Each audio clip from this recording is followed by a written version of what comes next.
Banished from Earth Classic Game Room broadcasts from the Intergalactic Space Arcade on its never-ending mission to review everything.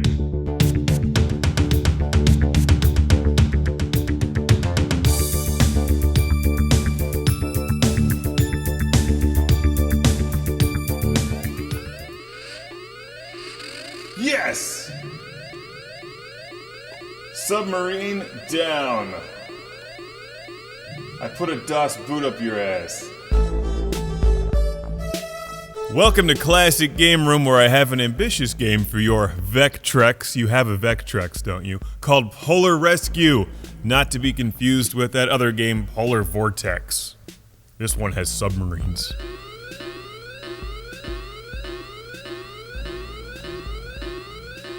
From 1983, it's Polar Rescue on the almighty, fantastical Vectrex. Yes! We're saving the things. You see that? And then the little ramp retracts back into the submarine. Very clever. A game that proves that even if a game is on the Vectrex, it doesn't mean that the game necessarily is the best game on the Vectrex. This is one of my high scores in Polar Rescue. We dodge the mines carefully on our way in and then back out without any problem whatsoever. It just doesn't make any sense. You know, I really want to like this game. It's on the Vectrex. But I don't. This game should be replaced by Truxton on the Vectrex. Yeah! Stupid enemy submarines. That's what you get for interfering with my rescue. Slandering the good name of the Vectrex by admitting it's not perfect is a crime punishable by being thrown into the pit of 1,000 game coms.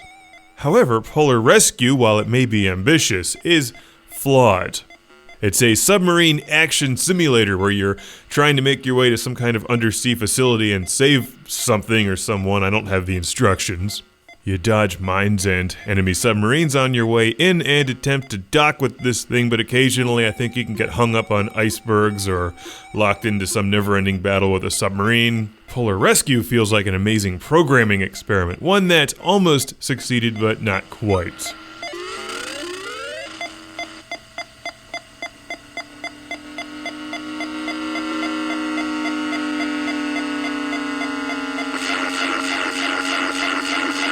It does have some of the best sound effects on the Vectrex, though, no question about that. I think I'm caught in a polar vortex. I'm not sure what this is. Can I back out of this? What am I trapped on? I'm very confused. It does give you a bit of the feeling that you're really exploring the depths of the ocean, but not entirely. It's kind of neat to play this game once, but I really wouldn't go out of my way to buy it. The flicker on screen isn't quite as bad in person as this video is making it up here. Sometimes the Vectrex and the camera don't necessarily get along. Polar Rescue's biggest problem is the radar. When you get into the battle mode in particular, it's impossible to tell which dot is an enemy submarine and which dot is a mine. I'm pretty sure I shot that guy before he shot me. The Vectrex is lying to you. So you can't track the enemies, you just have to keep spinning in circles hoping to find one, and more often than not, they're just going to shoot you. And then you don't rescue anything and hear that awesome sound. That's your reward for playing Polar Rescue. The sound of rescuing something. I do like these sound effects a lot. That's pretty sweet. Good sound effects. Also, if you run out of missiles, you're totally screwed. So, ambitious game, clever, it's on the Vectrex, but ramming speed!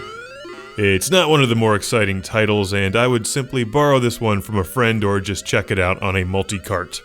On that note, I do have a huge Classic Game Room shout out, and thank you to send to Chris from Lake Ariel, Pennsylvania, who sent Polar Rescue and a whole bunch of other Vectrex games to Classic Game Room.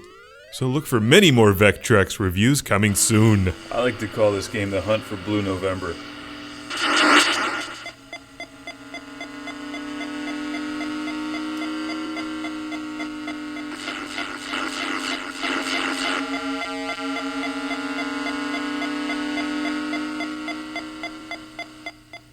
Things do get better when I look at them through the Hyperchase overlay.